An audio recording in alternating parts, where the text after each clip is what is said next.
Momentum Energy, proudly energising the Crows. Just on that, Phil, Roy Laird, is he okay? Is that two bad knocks to the head? Obviously, he's still named, and I guess. No, he's okay. Yeah. So doctor is confident he's fine. So the knocks that he took, we considered he's passed the protocol and he's right to go. So the fact that Brodie Smith you had to rule him out again later on when he got a second one, did that come into your thinking with Roy Laird at all?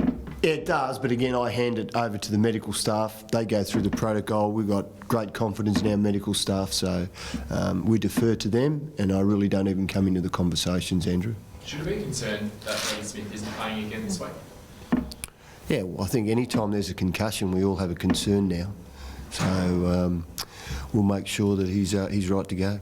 Where does that leave your back line with Ricky also missing and having to bring Brodie Martin in? Yeah, we're still confident we've got enough players down there who can get the job done. Might mean we have to reshuffle a couple of guys, but no, we've still got enough people there to get the job done, in my opinion. Well, with Brodie, do you think he'll be okay next game? What is it? Oh, sorry. Just on that, Andrew, it's like a week-by-week basis, so we're hopeful, but again, I'll leave that to the doctors. Has he been slow to recover this time? The only thing we did a little bit different this time, Andrew, was we gave him more time before we started to get him to do any exercise. So we've just given him a little bit more time, basically, and we'll see how he comes up next week. Vets at training this morning? No, Theo. So he's been interstate with, his grandfather passed away. I spoke to him this morning, though, and he's looking forward to playing an Indigenous round, as you could imagine. He did train in Kalgoorlie, which is fantastic, so he was back with a home club there, and we expect him to be right to go tomorrow night. Fremantle, Phil, obviously unbeaten, travelling beautifully. Are they beatable? Everyone's beatable, Andrew. That's the great part about our game. So you get on a plane, you travel, you're vulnerable. We've played well at Adelaide Oval. I'm really looking forward to it. How do you beat them? I mean, they're conceding record low scores in the 60s. How do you beat it? Do you try and kick a bigger score, or to bust that 60, or do you try and make it a tight game? How do you knock them off? They've always been a difficult team to beat. They've always been a difficult team to score against. That's the trademark of Ross Lyon's teams. Probably over the last 2 years, he's added a little bit more offence, though, to his team, so he's a threat to blow you away early, as he's been able to do in a couple of games this year. It's like any team, though, you need to get field position, and that starts in the centre bounce. That's an area where we've been very good, and hopefully we can have an advantage with that, even though their midfield and ruckman's as good as anyone going round. We actually are the #1 stoppage team in the AFL. Is your biggest challenge trying to break that 65-point barrier? There's not a magic number. Yeah. You know, the number you want is that you've got 1 point more than them on the scoreboard. I don't mind if it's 60 or it's 120, as long as our number's higher than theirs. Does that give you confidence, that stoppage stat you were talking about? I mean, they're very good in the middle of the ground as well. Does that give you confidence that you can match them? I think it's one of the key stats in AFL footy still. Now, the ability to force turnover and score off the turnover, that's probably now just as important as your ability to win stoppage, and Fremantle are an elite team at doing that to you. Nat Fyfe has been super impressive so far this year. How do you go about curtailing his influence? Do you put a run-with player with him? I'm not a tag coach, so obviously we don't want him to get off the chain, but there's a number of players at Fremantle who you've got to be concerned about as well. Mundy's in great form. Lachie Neale, really good form. And then they've got a number of other players as well who we have to be concerned about. So they're not a one-man team, but Nat Fyfe's in fantastic form, and he's someone we'll have some plans for. They said that they will go in unchanged despite the speculation around Matthew Pavlich. How hard is it to plan for both if he's there and if he's not there? We do that every week. That's our business. That's what we do. So we've got plans in place for a number of scenarios that may happen. And the idea here is to make sure that we don't get caught out game day. Sometimes you do, sometimes you don't. You watch much of Freo lately? Yeah, I watch our opponents each week, Theo. I'm also...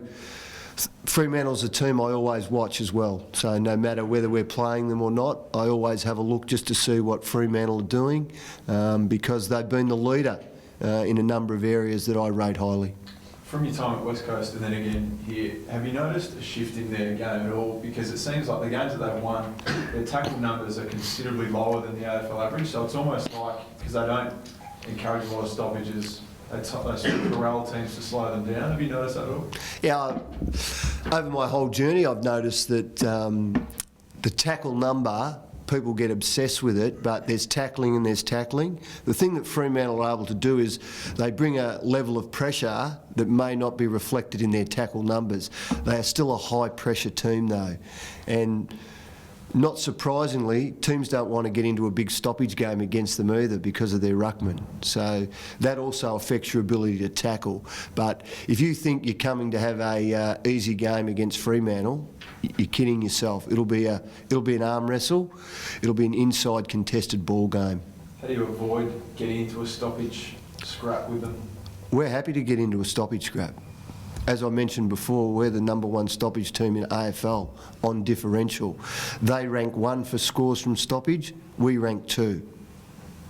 Have you got some creative ideas of what to do with all those stoppages up against Sandilands, ruck-wise, or Bulldogs?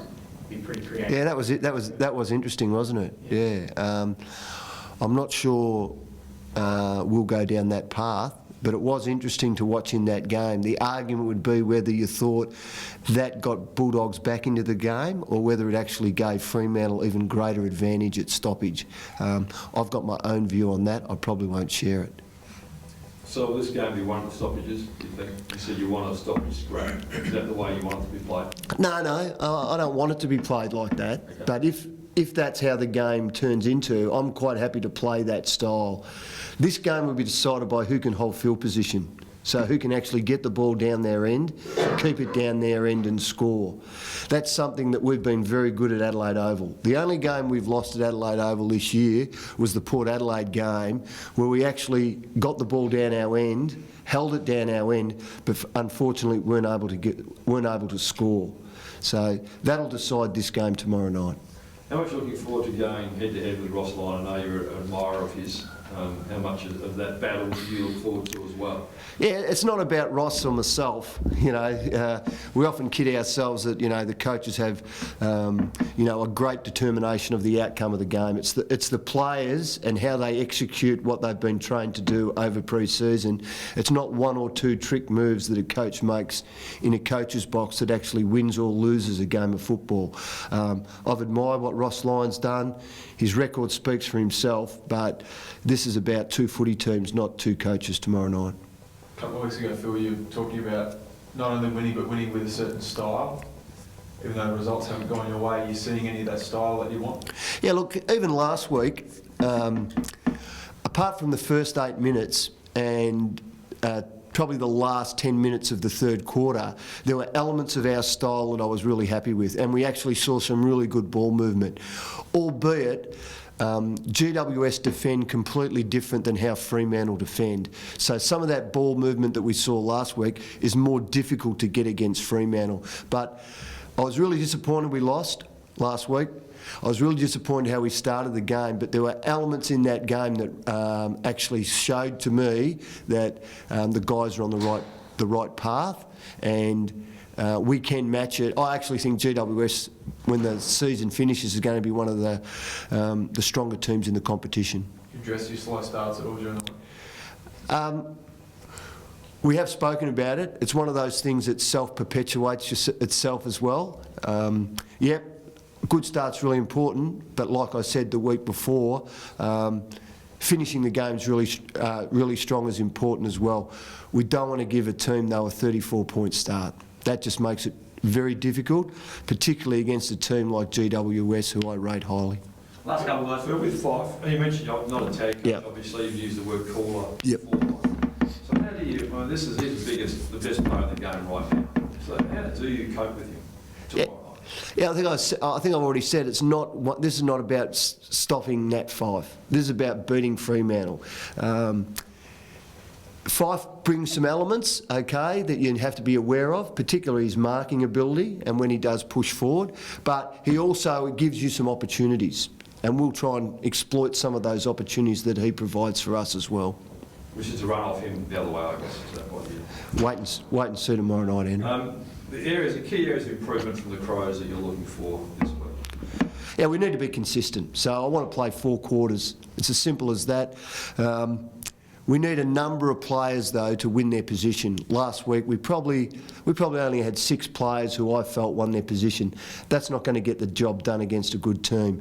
And against the ladder leader, we're going to need a lot more from a lot more of our players if we're going to win. And that's been rammed home, I guess, to those blokes during the week? Always gets ramped home. Andrew? Momentum Energy, proudly energising the Crows.